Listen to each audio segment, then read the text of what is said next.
Bienvenidos al Inversor Inquieto, su programa sobre mercados financieros. Vamos a comenzar, como siempre, repasando la semana a golpe de noticias.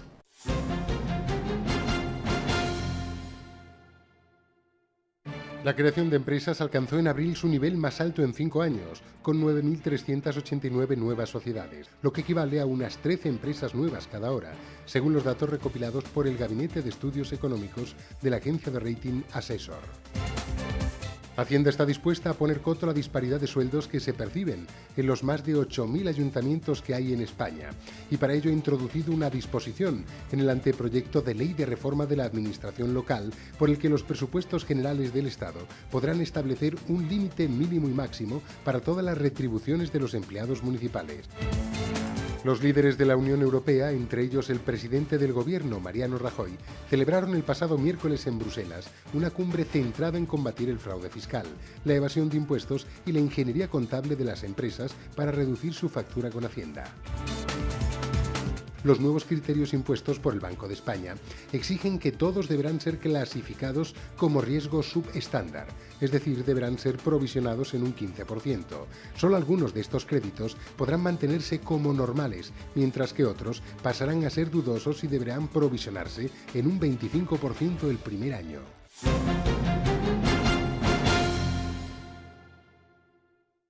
De las sesiones de esta semana queremos destacar que los principales índices bursátiles han recortado, destacando el índice Nikkei y el IBEX 35, entre los que más lo han hecho. Nos vamos a centrar en la sesión del jueves, la más importante de la semana.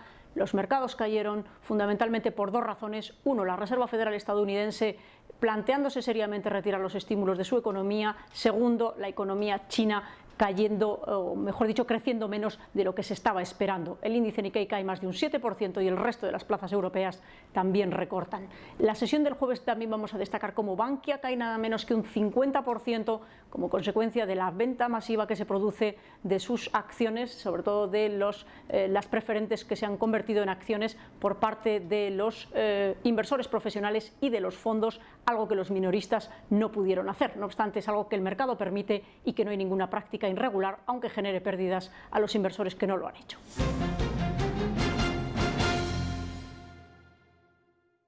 En Hablemos de, hoy hemos traído un tema que es la planificación financiero-fiscal. Para hablar de este tema tenemos a Juan Ramón Caridad, es director general de la gestora suiza Swiss & Global en España, al que damos la bienvenida a nuestro programa. Juan Ramón, bienvenido.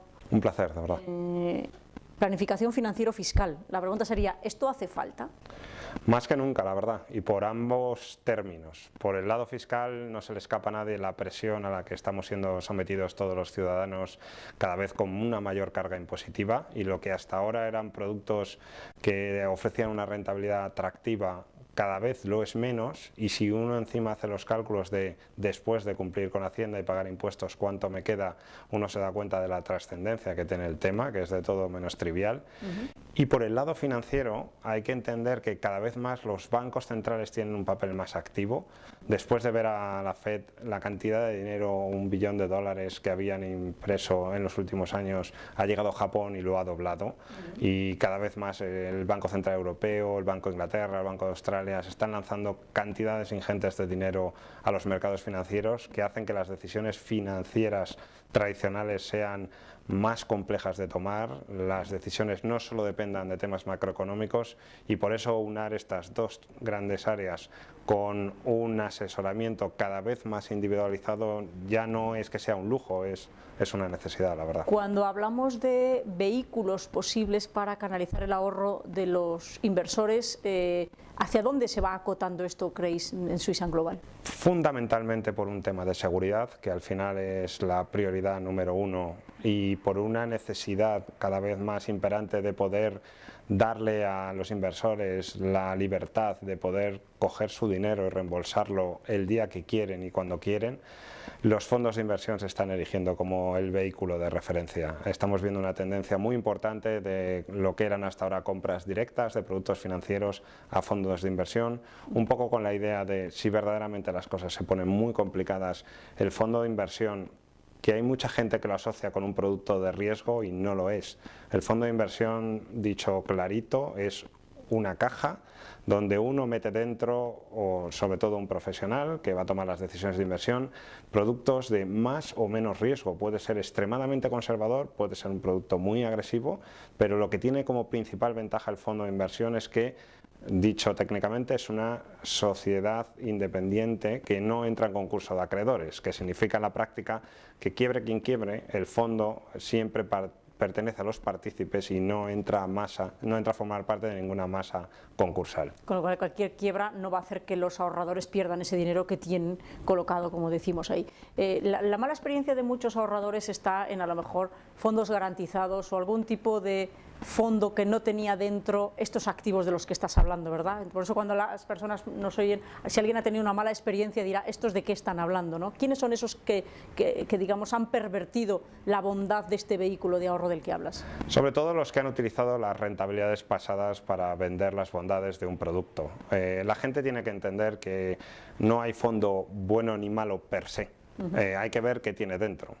Dicho un poco trivial, pero para que se me entiendan, es como una salchicha. Dependiendo de la calidad de carne que metas dentro, puede ser un producto exquisito o puede ser una auténtica basura, por decirlo claramente.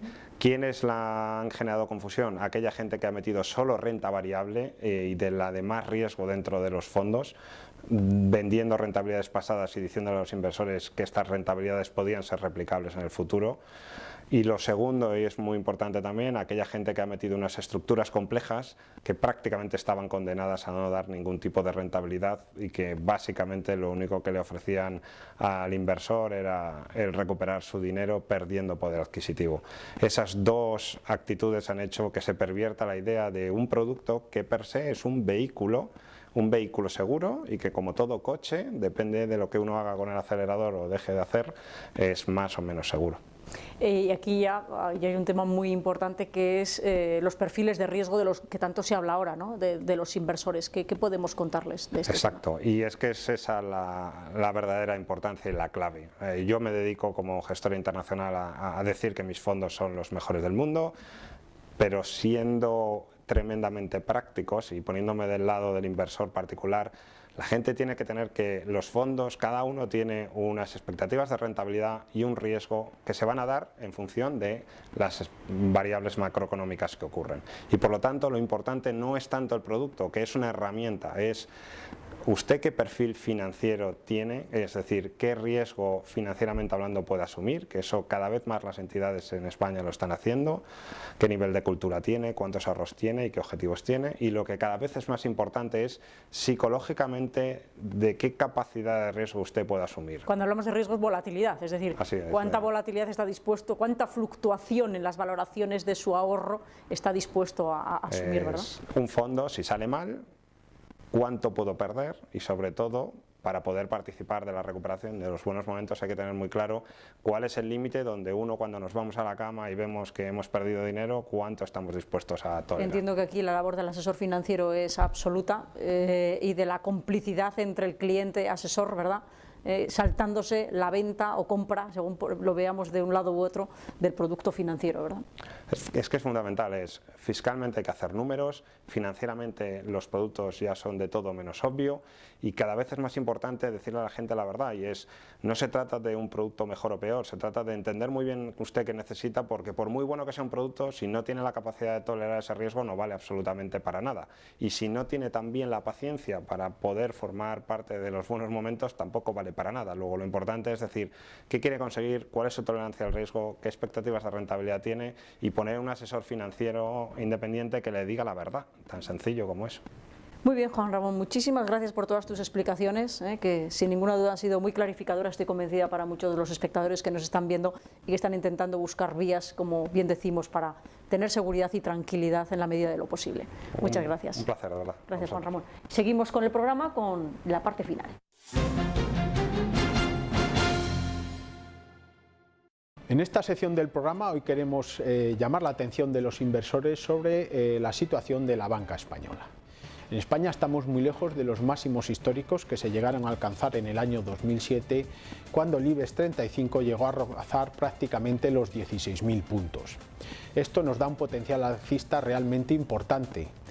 pero tendría que florecer a medida que la prima de riesgo se fuera relajando de forma drástica. Aún así, el sector financiero puede seguir ensombreciendo esta posible recuperación. Las conclusiones que sacamos según las recomendaciones de los analistas es que durante todo el año 2013 todavía tendrán que seguir saneándose todos los bancos. Esto puede afectarnos en la evolución de los beneficios que estarán lastrados por dos motivos. En primer lugar, por las provisiones que tendrán que realizar los bancos para la refinanciación de las empresas, y en segundo lugar la tasa de morosidad, que en estos momentos a cierre del primer trimestre alcanza el 10,47% y una cifra total de 163.300 millones de euros.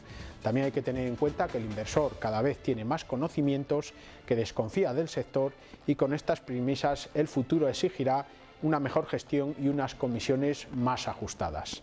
Según los analistas, en España existen dos sectores en la banca: los grandes bancos internacionales con un nivel de riesgo más bajo y unos precios más caros, y unos bancos más nacionalizados donde el nivel de riesgo es más alto pero los precios más atractivos. Con esto las conclusiones es que los inversores tienen que seguir teniendo precaución, pues muchos mercados se encuentran en niveles máximos a nivel internacional y la banca española todavía le queda mucho que hacer.